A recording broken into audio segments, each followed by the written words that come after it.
깡통에서 제기한 주식쟁이입니다.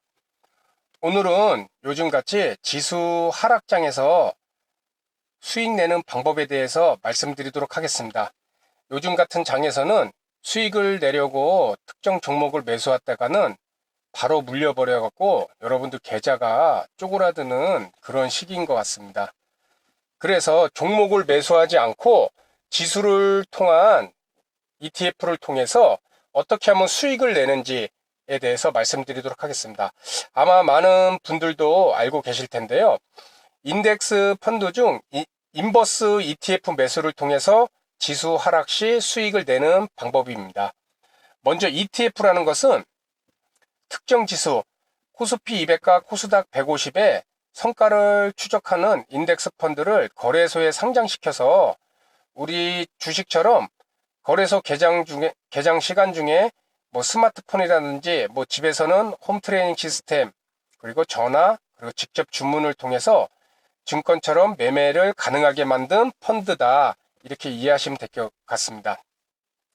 특히 여기 나오는 이제 특정 지수에서 코스피 200과 코스닥 150은 여러분들도 잘 아시다시피 코스피 200은 우리 코스피를 구성하는 종목 중에서 이제는 코스피를 대표할 수 있는 우량주 종목, 뭐 삼성전자나 현대차, SK하이닉스와 같은 우량주 200개 종목을 지수로 만든 거고, 코스닥 150도 코스닥 전 종목 중 우량한 코스닥 종목 150개를 지수로 만든 거라고, 뭐 셀트리온이나 이런 종목들이요.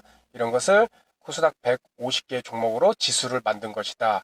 이런 지수를 추정하는 펀드가 ETF라는 것을 이해하시면 될 것 같습니다.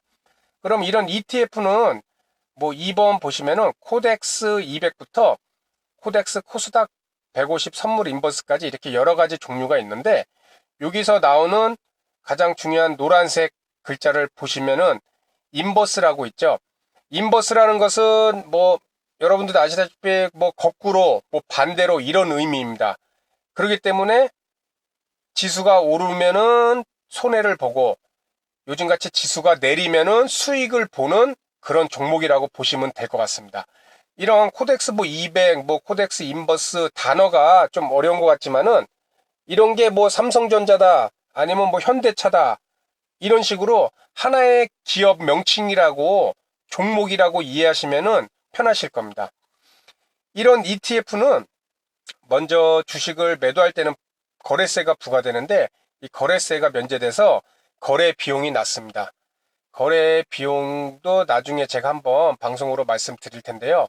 이거 무시하면은 계좌 손실 나는 것도 이것도 크게 영향을 미칩니다. 그리고 두 번째로는 펀드라고 해서 뭐 금액이 크게 매수를 해야 된다, 뭐 사야 된다 이런 생각도 하실 수 있겠지만은 방금 말씀드린 대로 이런 ETF 종류 같은 경우는 하나의 종목이라고 이해하시면 될 것 같습니다. 그렇기 때문에 우리가 뭐 A라는 종목을 단주 매매가 가능하죠. 한 주씩 팔고 뭐 두 주 사고 뭐 한 주도 사고 이런 식으로 이 ETF도 한 주씩 단주 매매도 가능하다. 그렇게 이해하시면 될 것 같습니다. 그러면은 어떤 이 ETF는 어떤 구조로 수익이 나는지에 대해서 말씀드리도록 하겠습니다. 인버스라는 단어가 붙지 않은 뭐 1번처럼 코덱스 200, 2번 코덱스 레버리지 이런 인버스라는 단어가 붙지 않은 펀드들은 ETF들은 코스피 200 지수가 1% 상승하면은 코덱스 200도 1% 상승합니다. 다시 말해서 지수가 오르면은 수익이 나는 구조입니다. 그러면 반대로 지수가 내리면은 당연히 손실이 나는 구조겠죠. 그리고 그 2번 레버리지라는 단어가 붙었죠. 레버리지는 뭐 여러 그 내용을 아시겠지만 지렛대 뭐 이런 의미일 것입니다. 그래서 코스피 200 지수가 1% 상승하면은 지렛대를 이용해서 2% 상승을 얻을 수 있다. 그렇게 쉽게 이해하시고요. 반대로 지수가 1% 하락 시에는 2% 손실이 커지죠. 그러니까는 지렛대를 이용해서 수익을 크게 할 수 있다. 다만 손실도 커진다는 점 그렇게 이해하시면 되고요. 세 번째 이제 우리가 지수 하락 시에 수익 내는 거죠. 코덱스 인버스. 인버스가 아까 뭐 반대 거꾸로라는 뜻이라고 그랬죠.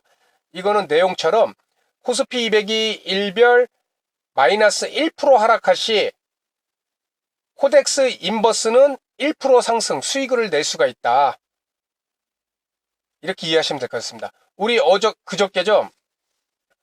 그저께 코스닥 150 지수가 얼마나 떨어졌어요? 7% 넘게 떨어졌죠. 그러면은 뭐 다음 페이지에 나오겠지만 코스닥 인버스를 샀을 때 7% 이상의 수익을 낼 수가 있다는 거예요. 그렇기 때문에 이런 인버스가 단어가 붙으면 반대로 된다. 그리고 4번 코덱스 200 선물 인버스 곱하기 2가 있죠. 아까 2번에 레버리지처럼 곱하기 2가 있는 거예요. 이것도 명칭은 다르지만 지렛대다. 그래서 지수가 코스피 200 지수가 1% 하락할 시 뭐 선물 인버스는 2% 상승을 한다. 그리고 코스피 200이 1% 상승 시 하락률은 2%다. 그러니까 레버리지를 이용해서 곱하기 2니까는 수익을 날 때는 더 많이 내고 곱하기 2로 2배로, 반대로 손실이 날 때도 곱하기 2배로 손실이 난다는 것입니다. 요거는 코덱스 200 같은 경우는 이제 코스피에 적용되는 ETF고요. 다음으로 우리 개미들이 많은 코스닥 시장. 코스닥 시장도 마찬가지입니다. 코스닥 150 지수를 갖고 이 코스닥 150 종목을 내가 매수를 했다.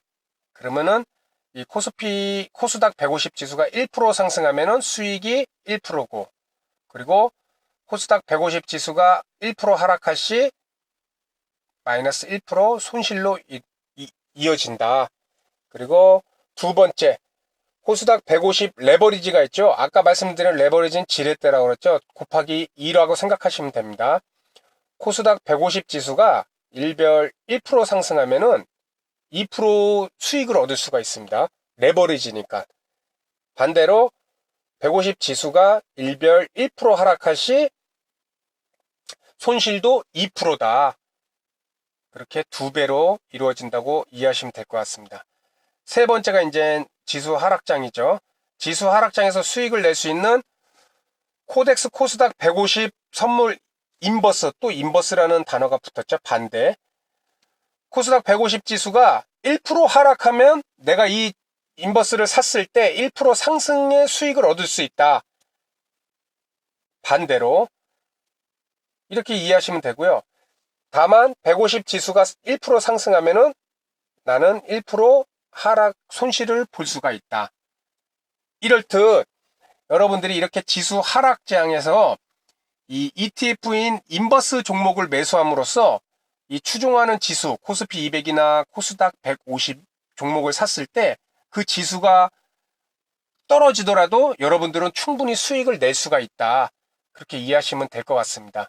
이 종목 그냥 여러분들 뭐 스마트폰이나 뭐 집에 HTS 검색하면은 바로바로 나오니까는 이거를 매수하고 매도하는 것도 다른 과정이나 절차가 필요 없어요.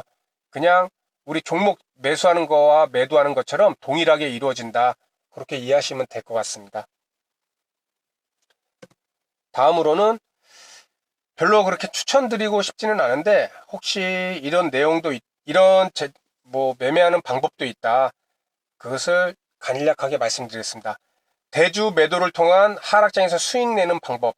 여기서 대주 매도라는 것은 기관이나 외국인은 이제 공매도라고 그러죠. 근데 개인들은 공매도를 할 수가 없습니다. 다만 대주 매도란 제도가 있어서 기관이나 외국인이 공매도 하는 것과 유사한 방법으로 하락장에서 수익을 낼 수가 있습니다.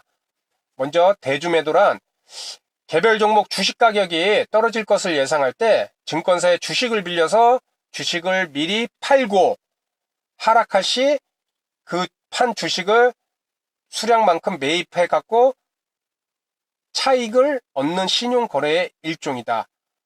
이것도 마찬가지로 그 종목이 상승하면은 우리는 손실을 보겠죠. 예시를 보면은 A 종목을 10,000원에 대주 매도를 했습니다. 그런데 그 종목이 다행히 떨어져서 8,000원까지 떨어졌습니다. 그러면은 그 차익은 2,000원이 생기죠. 10,000원에 판 거를 8,000원에 사서 갚아버렸어요. 그러면 그 한 주당 2,000원에 대한 수익이 발생하는 겁니다.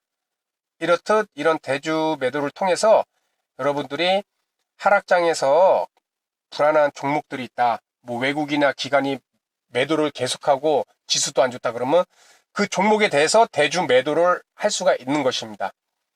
이런 대주 매도는 먼저 증권사에서 신용약정 계좌를 개설을 해야 되고요. 그리고 중요한 것은 대주가 어떤 종목이 대주 대상 종목인지는 각 증권사별로 달라요. 쉽게 얘기해서 뭐 A라는 증권사는 삼성전자를 대주 매도할 수 있게 물량을 갖고 있다. 그러면 그건 대주 매도할 수가 있어요. 근데 B라는 증권사는 삼성전자에 대한 대주 물량을 갖고 있지가 않고 뭐 다른 종목만 갖고 있다. 그러면은 삼성전자는 대주 매도 못하고 다른 종목에 대해서만 대주 매도를 하고 있습니다. 이것은 우리 HTS 프로그램 보면 대주 가능 종목과 수량이 각 증권사별로 다 나와 있을 겁니다. 그리고 대주 기간은 최대 60일. 마찬가지로 방금 말씀드린 대로 대주 가능 수량은 증권사마다 보유 물량에 따라 다르다. 그리고 대주할 수 있는 종목도 증권사마다 다르다. 이것은 우리 HTS 통해서 바로 확인이 가능하다. 그렇게 이해하시면 되겠습니다. 근데 이 대주 매도의 무서운 점이 여러분들 상승하는 종목도 찾는 게 쉽지가 않죠. 이와 마찬가지입니다. 떨어질 종목 찾는 것도 쉬운 것이 아닙니다. 요즘처럼 지수 폭락장에서는 뭐 대부분 종목이 떨어지니까는 이런 제도를 활용하면 나도 수익을 낼 수 있겠구나 이렇게 생각하지만 이것이 반대로 지수가 상승 반전했을 때 이것도 막대한 손실로 이루어질 수가 있다는 것입니다. 그래서 대주 매도는 아주 주식 경력이 많거나 좀 실력이 있으신 분들 아니면은 아까 말씀드린 뭐 이런 ETF 코스닥에서는 코스닥 150 선물 인버스, 그리고 코스피에서는 코덱스 인버스, 인버스 선불 곱하기 2 이런 종목들을 손쉽게 사고 팔 수가 있으니까는 하락장에서는 이 인버스 ETF를 활용해서 수익을 내시면은 여러분들이 뭐 외국인들이 종목을 매수할 때 그 매수한 종목이 항상 오르지는 않습니다. 떨어질 경우를 대비해서 해지를 하는데 여러분들도 이 인버스라는 ETF를 통해서 어떤 종목을 매수하고 근데 장이 불안해. 지수가 떨어져서 내가 매수한 종목이 떨어질지도 모르겠다는 불안감이 쌓이면은 내가 갖고 있는 금액이 1억이다. 근데 지수는 불안하다. 근데 저 A 종목이 오를 것 같아. 그러면 A 종목은 5천만 원을 들어갔다. 그러면은 이 인버스를 뭐 1,000만 원어치 정도 사놓으면은 그 종목이 떨어지더라도 지수가 떨어져서 그 종목도 같이 떨어지더라도 이 인버스를 사놨기 때문에 1,000만 원에 대한 또 수익이 납니다. 그래서 손실과 수익을 조금은 만회할 수 있는 이런 해지 거래로도 활용을 할 수가 있다. 그렇게 이해하시면 될 것 같습니다. 그러면 오늘은 하락장에서도 수익 낼 수 있는 인버스 ETF 매도 방법과 그리고 대주 매도에 대해서 알아봤습니다. 여기서 더 나아가 뭐 선물을 매도하거나 뭐 풋옵션을 매수하거나 이런 선물 옵션에 대해서 제 개인적으로 할 말이 참 많은데요. 선물 옵션은 진짜 지옥입니다. 이것까지 제가 말씀드리지는 않겠습니다. 아까 말씀드린 인버스와 더 나아가서 진짜 실력이 있다면 대주매도 요 정도를 가지고 하락장에서 수익을 내실 수 있는 실력을 갖추기 바랍니다. 오늘은 하락장에서 수익을 낼 수 있는 방법에 대해서 알아봤습니다. 여러분 감사합니다.